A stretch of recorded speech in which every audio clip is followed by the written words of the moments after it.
Assalamualaikum warahmatullahi wabarakatuh. Perkenalkan, nama saya Nur Astelia Putri dari kelas D angkatan 2019. Saya dari kelompok 1 untuk tugas pada bulan Februari dan Maret. Pada bulan Februari ini yaitu tugas tentang putusan untuk tahun 2019. Total seluruhnya ada 39 putusan dan saya sendiri mengidentifikasi pada bulan Oktober, November, dan Desember.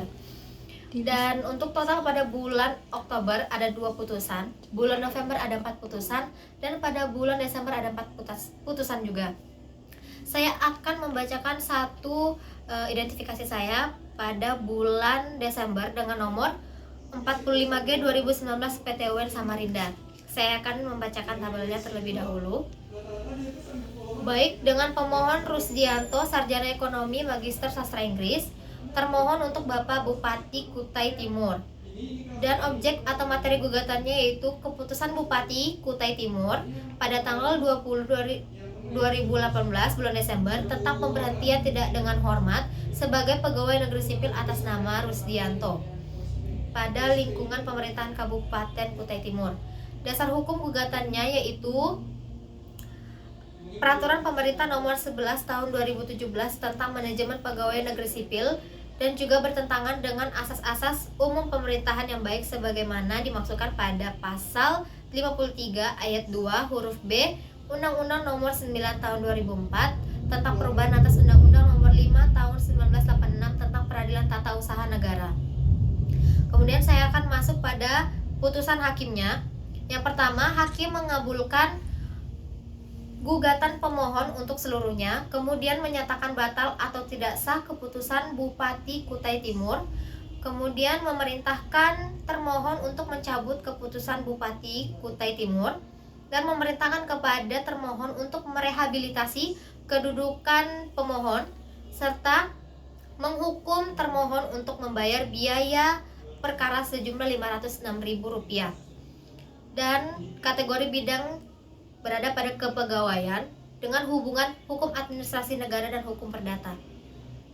Baik, saya akan menjelaskan sedikit tentang permasalahan yang terjadi pada kasus ini. Yang terjadi di sini adalah keputusan luar wewenang yang dikeluarkan oleh Bapak Bupati Kutai Timur terhadap Rusdianto selaku pegawai negeri sipil yang diberhentikan secara tidak hormat.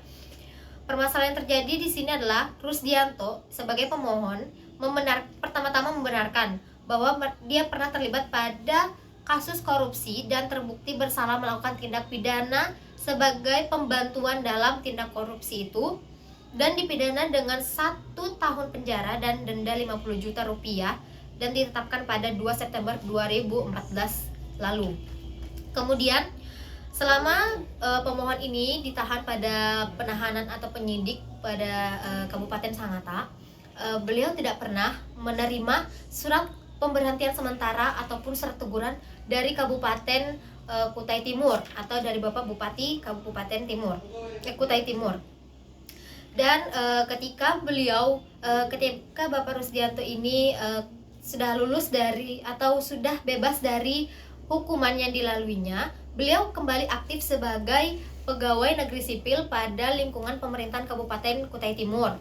Kemudian beliau juga tidak pernah terlibat atau diberikan hukuman kedisiplinan baik berat maupun ringan. Kemudian juga Bapak Rusdianto ini pada tanggal 13 Januari 2017 dimutasi kepada bagian administrasi penatausahaan keuangan dan bahkan menerima kenaikan pangkat pada tanggal 31 Maret 2017 menjadi penata ruang. Kemudian pada tanggal 20 Desember 2018 termohon atau Bapak Bupati Sangatta ini justru menerbitkan objek gugatan terhadap pemohon atau Rusdianto, dan pemohon ini tidak pernah mendapatkan informasi atau mengikuti proses apapun terkait objek sengketa yang dikeluarkan oleh Bapak Bupati ini. Kemudian terkait penerbitan yang dikeluarkan Bapak Bupati ini membuat Bapak Rusdianto merasa tidak adil dan melanggar beberapa peraturan yang ditetapkan oleh pemerintah. Kemudian menyatakan bahwa surat yang dikeluarkan oleh Bupati ini berlaku surut dan melanggar asas retroaktif yang berlaku di Indonesia. Jadi intinya Bapak Rusdianto ini melakukan tindakan pidananya, yaitu melakukan tindak sebagai pembantu korupsi itu pada tahun 2014 lalu. Sedangkan Bapak Bupati ini mengeluarkan objek sengketanya pada tahun 2018. Nah, maka dari itu hakim memutuskan bahwa termohon ini, yaitu Bapak Bupati dari Kabupaten Sangatta, terbukti tidak sah dan dicabut serta diberikan hukuman dengan membayar perkara yang terjadi. Kemudian saya akan masuk pada tugas pada bulan Maret, yaitu kasus terkait hukum administrasi negara, dan saya mendapatkan bulan untuk diidentifikasi, yaitu bulan Mei, April, dan Juni. Saya akan menjelaskan satu kasus pada bulan Juni, yaitu dengan subjek hukumnya yaitu Bapak Prabowo dan Sandiaga Uno, serta yang kedua yaitu Ma'ruf Amin sebagai cawapres pada Pilpres 2019 yang lalu. Kemudian objek hukum yang dipermasalahkan adalah posisi cawapres Ma'ruf Amin pada badan usaha milik negara. Kemudian unsur kerugiannya yaitu merugikan negara karena adanya dualisme jabatan yang terjadi.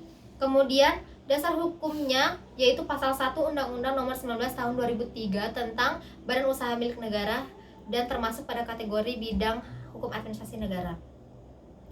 Kemudian di sini pada dasarnya Mahkamah Konstitusi menolak argumen tim Prabowo terhadap posisi Ma'ruf Amin pada Badan Usaha Milik Negara.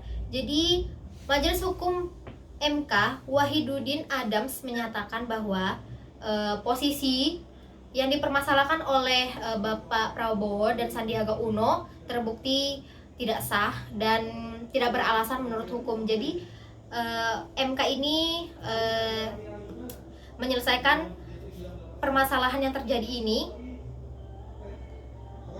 dan mencabut seluruh tuntutan yang diberikan oleh pemohon dengan menyatakan membatalkan mendiskualifikasi paslon 01 Jokowi Ma'ruf Amin sebagai Dewan Pengawas Syariah pada Bank Syariah Mandiri dan BNI, dan dikatakan batal oleh Mahkamah Konstitusi dengan oleh Hakim Wahidudin Adams.